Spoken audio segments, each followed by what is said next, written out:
The second C is the context. Imagine that you are a field of relationships, influence, and meanings. Again, very unique. No two people have the same set of relationships and influence.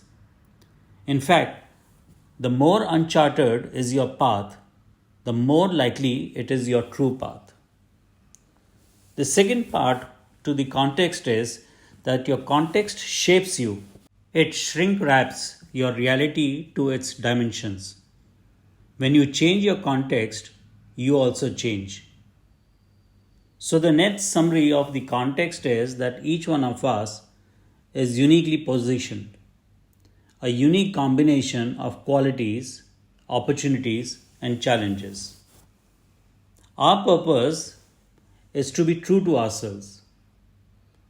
Prescriptions, hacks, how to manuals that herd us into group behavior do not work for us. At best, they can be like maps, but they are not your territory, they are not your landscape.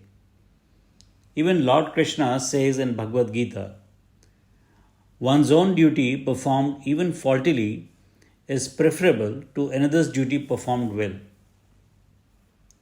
Let's move to the third C, which is choices. In choices, we make convergence or divergence with our truth. And it also again has its own downstream effects. How do we know whether we are coming closer to our truth? When you make choices that help you come closer to your truth, you perceive things in a unique way. You naturally resonate to certain things. You thrive in a creative state, and you see yourself as a means powered by the soul, where your intellect, intuition, emotions, the mind, and the body resonate in harmony. On the other hand, when you make choices that take you away from your truth, you will start identifying yourself with external forces. You will find yourself replaceable. Your language will be one of goals, outcomes, controls, benchmarks, rewards, fears, past and future, and the aim would be to maximize output and minimize input. Our intellect, intuition, emotions, mind, and body give varying signals, and we feel the need for continuous renewal. However, when we are anchored in a truth, our capacity to synergize within and with the external world becomes optimal. The three C's of construct, context, and choices can be stated in another way, which is who am I, what is my deepest desire, and what difference do I really make? The result of this journey or this shift is quite remarkable. There is clarity and insights. We are able to find our own answers to our own questions. There is congruence in intention, thought, and action that delivers results.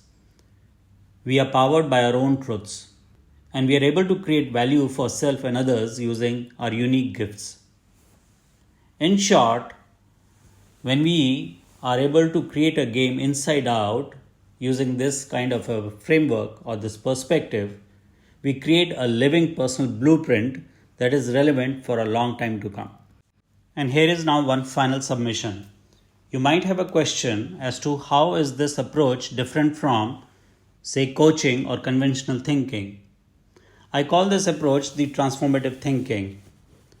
And let me try and explain to you how is transformative thinking different from conventional thinking. So transformative thinking is truth oriented. It is inside out. It expands from who am I, and it leads to congruence in consciousness, intention, thought, and action. It is non-linear. It is an indirect loop that connects all.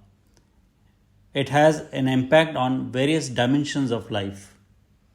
The arrival point is the unfolding in the present, and the present itself generates the energy and the resources required to make the present come alive. It unlocks potential and offers clarity, conviction, courage, curiosity, intuition, and joy. On the other hand, conventional thinking has a different approach and a different purpose. Conventional thinking is goal oriented, it's outside in. It defines what I want and it works on the concept of input output. It is linear thinking where A leads to B and B is the measure of success. It has its arrival point in future and it requires energy and resources to be able to achieve its goals. It creates success or failure and an emotional high. I hope I was able to explain to you the conceptual framework by which you can tie all the threads together. Thank you for listening. Wish you a great day and a year ahead.